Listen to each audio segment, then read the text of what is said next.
Your entire digital life is currently traveling through a glass thread at the bottom of the ocean, surviving pressures that would crush a submarine. When we think of the internet, we often look to the sky. We imagine satellites orbiting the Earth, beaming data across continents in a seamless celestial dance. But the reality is far more grounded, or rather, submerged. 99% of international data does not travel through the vacuum of space. It travels through the abyss. It flows through a fragile, sophisticated network of fiber optic cables snaking across the ocean floor, spanning thousands of miles through some of the most hostile environments on our planet. This is the story of the subsea cables, the true nervous system of our global civilization. It is a story of extreme marine engineering, the relentless physics of light, and the battle to protect a fragile glass strand against 10,000 pounds per square inch of pressure and the shifting of tectonic plates. To understand the scale of this achievement, we have to look at the anatomy of the cable itself. At its core, the cable is surprisingly thin. The actual fibers that carry your emails, video calls, and bank transactions are no thicker than a human hair. These strands of glass are the pinnacle of fiber optics technology. They use pulses of light to transmit binary data at nearly the speed of light. However, glass is brittle. In the deep ocean, it faces threats from every direction. To survive, these tiny threads are encased in layers of protection that transform a fragile filament into a heavy-duty industrial lifeline. Moving from the inside out, the fiber optics are first coated in a special silicone gel. This gel acts as a buffer, protecting the glass from moisture and mechanical stress. Surrounding this is a copper or aluminum tube. This serves two purposes. First, it provides a physical barrier. Second, and more importantly, it carries the high-voltage electricity needed to power the repeaters located every 60 to 80 kilometers along the seabed. Without this power, the light signal would fade into nothingness long before it reached the other side of the Atlantic. Beyond the conductive tube, we find layers of steel wire. These are the muscles of the cable, providing the tensile strength necessary to support its own weight as it is lowered miles down to the ocean floor. Finally, the entire assembly is wrapped in a thick layer of polyethylene, a high-density plastic that seals the internal components away from the corrosive power of salt water. In shallower waters, where the threats from fishing nets and ship anchors are higher, extra layers of heavy steel armor are added. By the time it is finished, a cable that starts with a hair-thin fiber can be as thick as a soda can, weighing several kilograms per meter. The physics governing the transmission of data through these cables is a masterclass in telecommunications engineering. We rely on a principle called total internal reflection. Inside the fiber, the light bounces off the walls of the glass core, trapped by a layer called cladding. This allows the signal to travel incredible distances with minimal loss. But minimal is not zero. Over hundreds of kilometers, the light signal naturally weakens, a phenomenon known as attenuation. This is where the repeaters come in. A repeater is essentially an underwater laboratory. These devices, housed in titanium pressure vessels, use a technology called erbium-doped fiber amplifiers, or EDFAs. When the weakened light signal enters the repeater, it interacts with erbium ions that have been excited by a pump laser. This interaction amplifies the signal without ever needing to convert it back into an electrical format. It is a seamless, purely optical boost that happens thousands of meters below the surface. This allows the internet infrastructure to maintain a high-speed, high-bandwidth connection across the entire span of the Pacific or Indian Oceans. But how do we actually get these cables down there? This is where marine engineering meets precision navigation. The process begins with a comprehensive bathymetric survey. We cannot simply drop a cable and hope for the best. The ocean floor is not a flat plain. It is a landscape of massive mountains, deep trenches, and active volcanic ridges. Using specialized sonar equipment, engineers map a path that avoids the most dangerous terrain. They look for stable routes, away from areas prone to underwater landslides or tectonic activity. Once the route is planned, the cable ships take over. These are some of the most specialized vessels in the world, like the CS Reliance or the Ile de Seine. They carry thousands of kilometers of cable coiled in massive circular tanks within their hulls. As the ship moves at a steady, slow pace, the cable is fed out the back. In deep water, the cable simply rests on the seabed, but as the ship approaches the coastline, the danger increases. This is where the sea plow is deployed. The sea plow is a massive remotely operated vehicle that sits on the ocean floor. It carves a trench in the sediment, feeds the cable into it, and then buries it.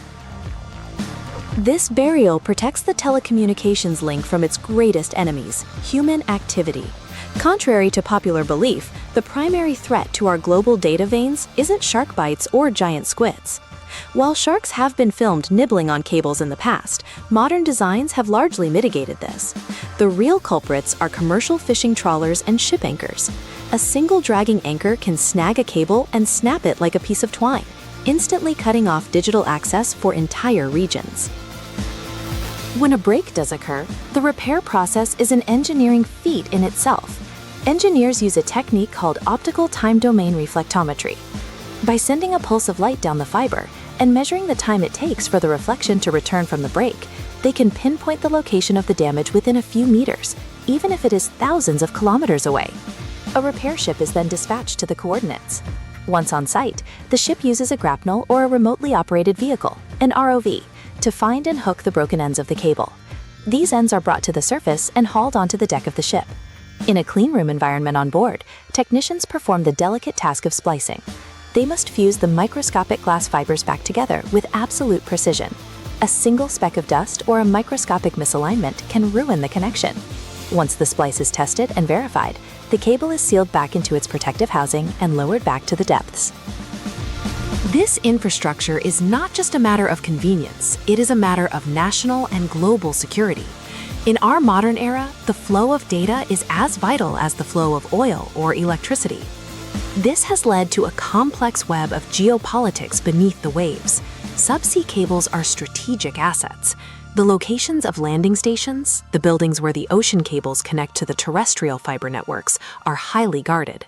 There is a constant shadow war of surveillance and protection.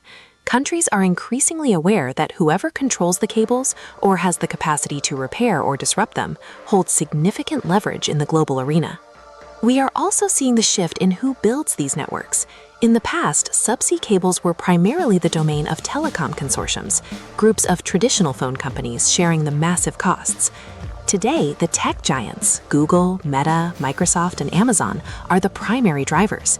They are investing billions of dollars in their own private cable systems to ensure they have the dedicated bandwidth needed for their cloud services and global platforms.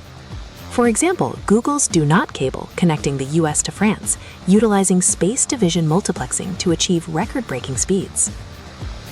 As we look to the future, the demand for data shows no signs of slowing down.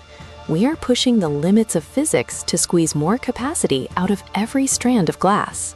We are moving toward multi-core fibers and exploring new regions, including trans-Arctic routes that could provide lower latency between Europe and Asia by traveling through the melting ice of the North Pole. While satellite constellations like Starlink provide essential connectivity for remote areas, they cannot match the sheer volume and reliability of the subsea network.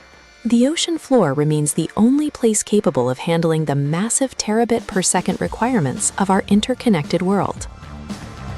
The engineering of these transoceanic data veins is a testament to human ingenuity. We have taken one of the most fragile materials, glass, and placed it in the most hostile environment on Earth to create a global brain. Every time you stream a video, send a message, or access the cloud, you are participating in a miracle of marine engineering and fiber optics.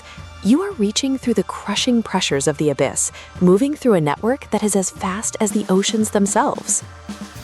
The next time you look at the sea, try to imagine what lies beneath. Not just the marine life or the shipwrecks, but the pulse of the digital world. Miles of armored glass humming with light, defying the weight of the world to keep us all connected.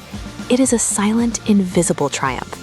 It is not magic, it is the ultimate expression of our ability to master the physical world.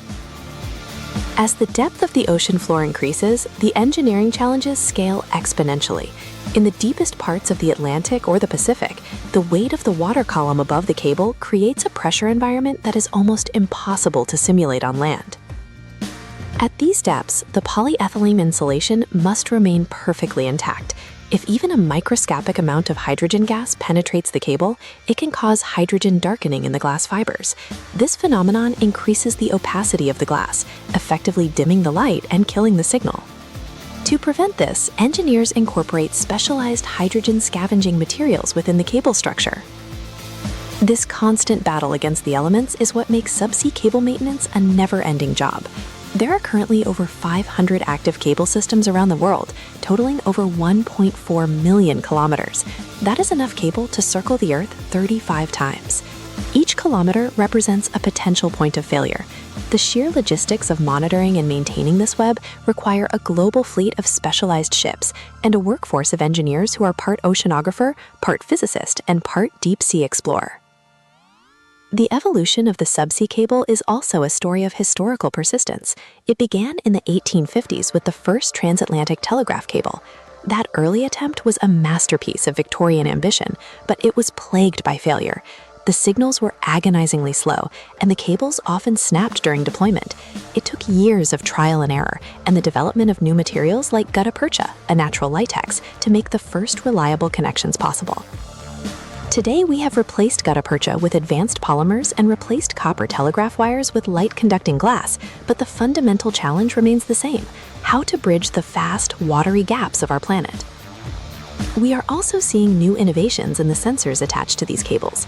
Recent developments in distributed acoustic sensing, or DAS, allow engineers to use the fiber optic cables themselves as giant underwater microphones. By measuring tiny fluctuations in the light pulses caused by external vibrations, scientists can detect earthquakes, monitor whale migrations, and even track the movement of storm systems across the ocean.